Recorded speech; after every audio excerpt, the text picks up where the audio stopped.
หัวหน้าอนุกรรมการโฆษณาปลุกระดมขบวนการบั้นเลือกตั้งสมาชิกสภาแห่งชาติเขต 13 แขวงสวรรณเขต สุดที่ 10 ลงติดตามการปล้นบัตรเลือกตั้งที่เมืองพลานไซเพื่อเห็นให้การปล้นบัตรเลือกตั้งดำเนินไปอย่างถูกต้องและเป็นระเบียบเรียบร้อยในตอนเช้าวันที่ 22 กุมภาพันธ์ 2026 ท่านปริญญาเอกภูลำพร ศรีหาวงศ์กรรมการประจำพรรคแขวงหัวหน้าคณะโฆษณาอบรมแขวง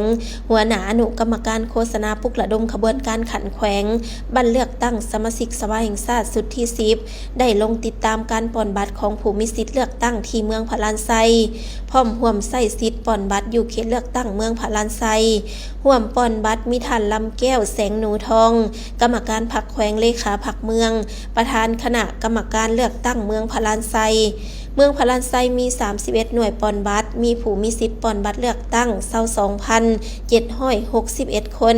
ยิง 11,646 คนซึ่งการลงติดตามก็รวมมีจุดหน่วยปล้นบัตรเลือกตั้งบ้านโพไซพลานใต้บึงทะเล